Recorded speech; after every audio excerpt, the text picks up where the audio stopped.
So we've got 6 days on the ground in Japan here, and it's actually been quite a flat out trip. We've had plenty of riding, plenty of cultural experiences. I've never been to Asia, so it's been absolutely amazing to actually be immersed in the culture of Japan's incredible. Like the food here, I've eaten a lot of food.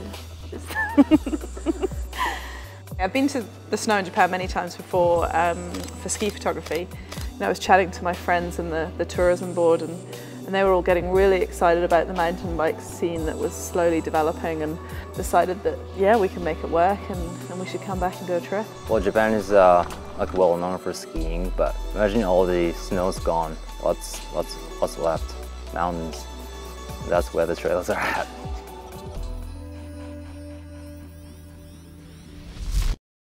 We've been really fortunate to be hooked up with some wicked locals in each place we've gone to that have shown us around and you know, shown us where the good trails are, because it's not super obvious at this point.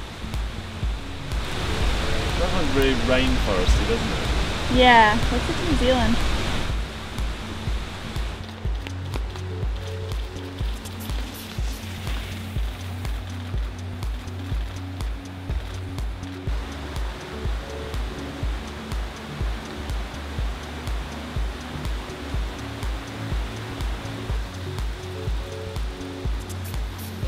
The onsens are really cool.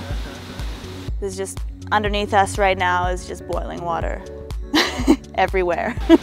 So dig down and you'll get a hot pool of water. The onsens are natural, geothermal, and full of minerals. Pretty much anywhere you dig, you'll find hot water, is what people say.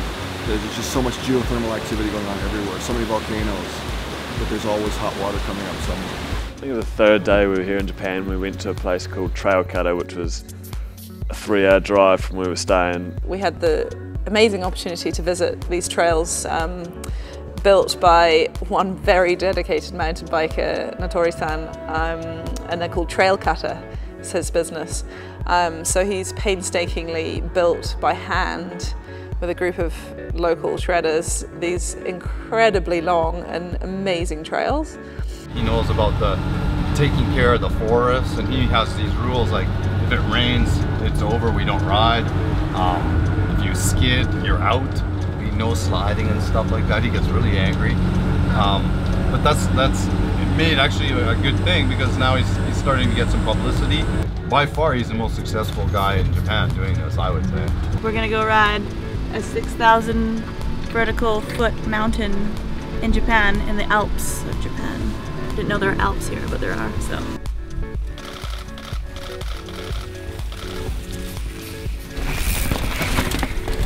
We weren't really 100% sure what to expect. We'd heard that the rules were quite strict. All the rules were there to preserve the trails and to allow bikers to continue biking there. So we started riding quite cautiously, and because we didn't want to rip up any dirt basically. But following Natori, he was just starting to flow the track and go faster and rip up the corners a bit more. And as the day went on, we got more and more confidence. And I reckon by the end of the day, I was pretty much riding like normal, sort of trying to just block out the fact that I might get in trouble. But he was stoked on it. So.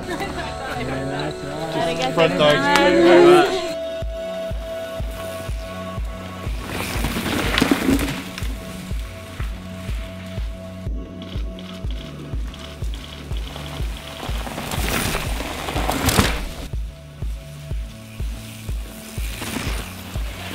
Trail Cutter in Ina was unreal, one of the best trails I've ever ridden. I think because you can't skid on it, so the people that have ridden it have taken really good care, so it's pretty much just riding fresh Brown Pow. It's the best.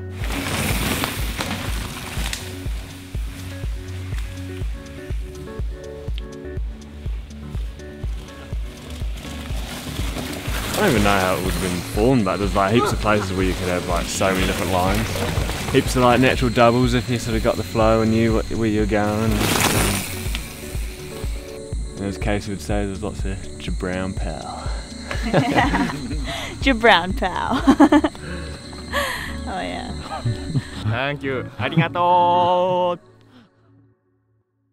It's always a bit of a challenge. Every photographer will be one of those grumpy, frustrated people getting up at stupid o'clock in the morning to get that early morning light. But you know, when you're working with professionals and you go back and you download your shots at the end of the day and you flick through and you're like, that was awesome. I'm glad I was there. They've got the perfect areas and they've got ski fields willing to open up and build tracks. Dirt they've got is amazing. Through the trees, it's loam. A lot of it's been just mowed, wide open stuff, which is really fun to ride. Smashing ski runs, big off camber, rocks, roots, all through the trees. Not just biking, you know, it's been really fun hanging out with the guys and shooting them experiencing Japan for the first time, and the culture and the onsens and the food and the, you know, we've been up to shrines and we've walked through 4,000-year-old cedar trees and eaten grasshoppers for breakfast. All sorts, it's all part of it. And that's what I really hope, that people, you know, coming to Japan to come biking are gonna, you know, it's not just about shredding in your bike, it's about being immersed in this completely crazy and wonderful different culture that's, you know, like nothing else you'll ever experience. Well, every time I got asked by someone about mountain biking scene in Japan, they don't really know if mountain biking really exists in Japan. It's definitely growing for sure. There's so many owners, like even just on one trail, sometimes they're like 30 to 40, so it's kind of tough for a trail builder to ask each one of them to get a permission.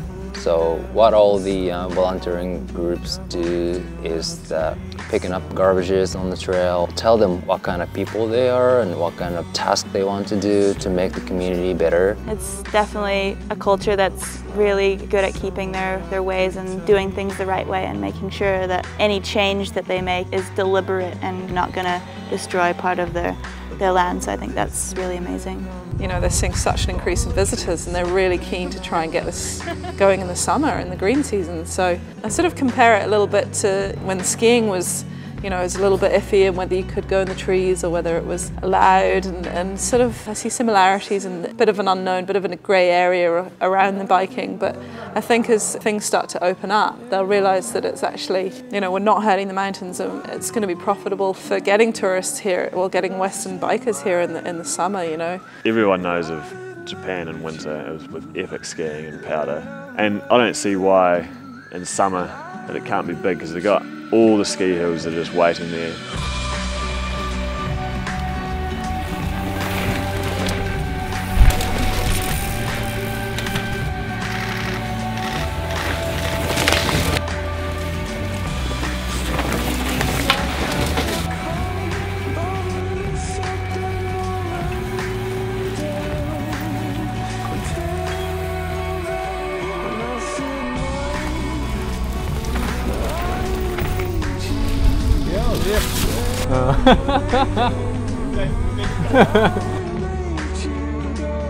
What we're gonna do is blowing some stuff up for the last night of Japan trip.